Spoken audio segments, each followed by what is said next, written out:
Why can't you stop thinking about your ex, even after months, maybe even years? Maybe you've started a new relationship. Maybe your life has moved forward. And yet, somehow they still find their way back into your mind. A song, a place, a random memory, and suddenly you're thinking about them again. Most people assume this means one thing, that they're not over their ex, that deep down they still want them back. But what if that's not actually what's happening? What if the reason you can't stop thinking about your ex has very little to do with your ex at all? Because sometimes the person isn't what we're holding on to. It's what they represented, the comfort, the routine, the future we imagined. And until we understand the difference, moving on becomes much harder than it needs to be. In this video, we'll explore why your ex can stay on your mind long after the relationship ends, and why what you're missing may not be what you think.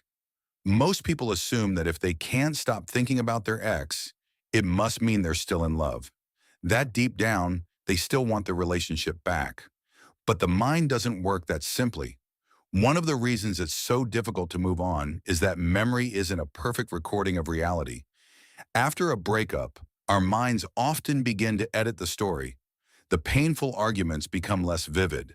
The disappointments become less clear. And the moments of connection begin to stand out more and more. We remember the laughter, the comfort, the feeling of being understood. And slowly the relationship can start to look better in our memory than it actually felt while we were living it. This doesn't mean you're lying to yourself. It's something many people experience after loss. The mind often tries to protect us from pain by focusing on what was meaningful. And as a result, it's easy to start wondering, maybe they really were the right person. Maybe I made a mistake. Maybe I'll never find that again. And when that happens, it's easy to assume that missing your ex means you still want them back. But before we jump to that conclusion, there's something important we need to understand. But there's another possibility that many people overlook. What if the person isn't actually what you're missing? What if what you're missing is what the relationship gave you? The feeling of closeness, the sense of security, the daily routines you shared, the good morning messages, the conversations before sleep, the comfort of knowing someone was there. When a relationship ends, all of those things disappear at once. And sometimes the pain we feel isn't necessarily the loss of the person. It's the loss of what that person represented. This is why people can still think about an ex even when they know their relationship wasn't healthy. Even when they know getting back together wouldn't solve anything. Even when they have already accepted that the relationship had to end. Because what they're longing for isn't always the person. Sometimes they're longing for the feeling they had while they were with them.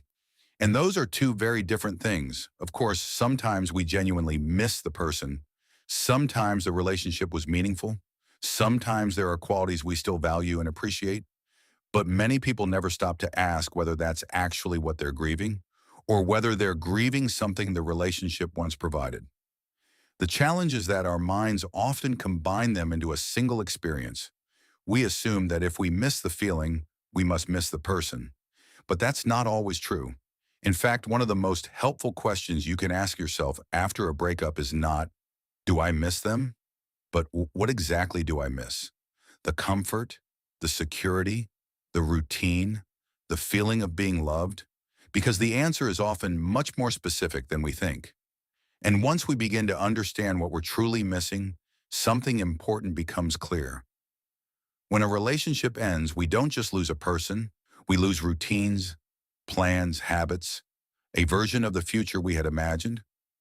The small things we rarely notice because they had become part of everyday life. And suddenly, we're forced to build a new version of our lives without them. This is one reason breakups can feel so overwhelming, because we're not simply adapting to the absence of a person, we're adapting to the absence of an entire reality we had grown attached to. In many ways, a breakup is a form of grief, not because someone has died, but because something meaningful has been lost.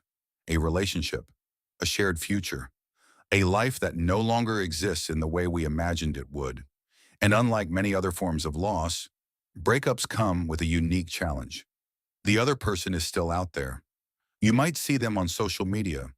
You might hear about them from friends, You might know they're moving forward without you, which can make it much harder for the mind to let go, because part of you is still emotionally connected to something that no longer belongs to your present. And until we fully accept that reality, it's easy to keep looking backward instead of forward. Another reason it's so difficult to stop thinking about an ex is that the mind struggles with unfinished stories. As human beings, we naturally seek closure. We want explanations. We want answers. We want things to make sense. But relationships don't always end with clear conclusions. Sometimes we're left with questions. Why did it happen? What did I do wrong? Did they ever truly love me? Could things have worked out differently? And when those questions remain unanswered, the mind often keeps returning to them, not because the answers are necessarily there, but because uncertainty is difficult to accept. Many people believe that if they could just have one final conversation, they would finally be able to move on. But that's not always true, because often the real problem isn't the lack of answers. It's the difficulty of accepting that the story has already ended. The mind keeps searching for a different ending, a different explanation, a different outcome. But understanding often begins when we stop trying to rewrite the past and start accepting it for what it was. Not because we approve of what happened, but because some questions can never be answered in a way that truly satisfies us. And sometimes understanding requires accepting that those answers may never come. Sometimes what we're grieving isn't the relationship itself, it's the thought of being alone. After a breakup, many people find themselves facing something they haven't experienced in a long time: silence, empty space, an uncertain future. And that can be frightening, because loneliness has a way of making the past look more attractive than it really was. The more empty our present feels, the more our minds tend to revisit the past, not necessarily because we want that person back, but because the past feels familiar, predictable, comforting.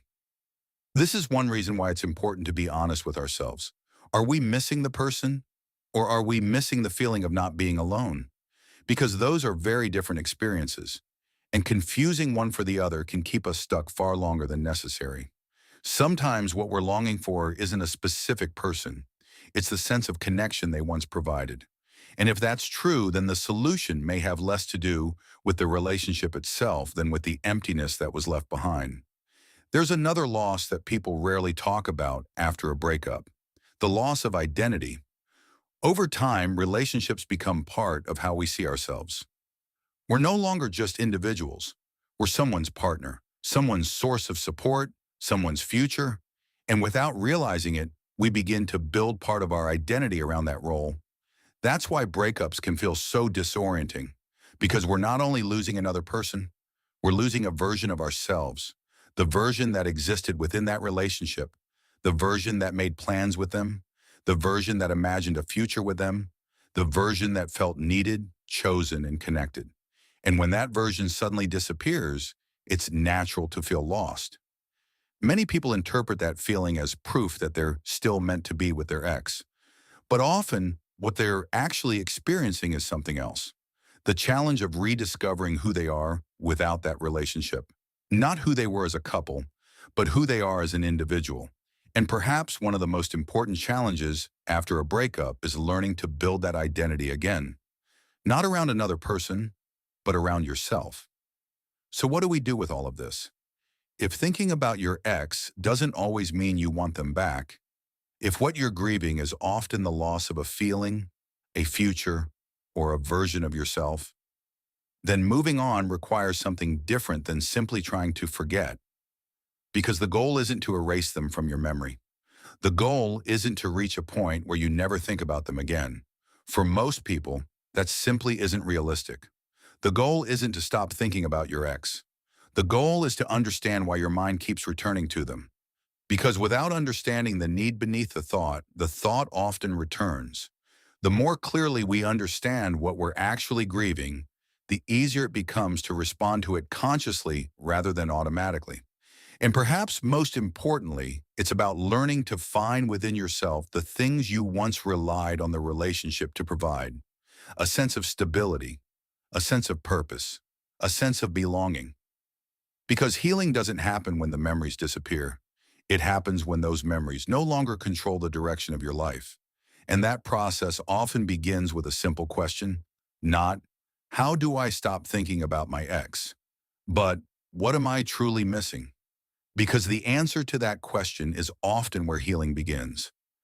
Sometimes the hardest part of moving on isn't letting go of a person. It's letting go of what that person represented. The comfort, the routine, the future you imagined, the version of yourself that existed alongside them. And that's why thinking about an ex doesn't always mean you're meant to be together. Sometimes it simply means you're still trying to make sense of a meaningful chapter of your life. And healing doesn't happen when the memories disappear. It happens when those memories no longer control the direction of your life. Not because you forget, but because you've built something new, something that no longer depends on the past.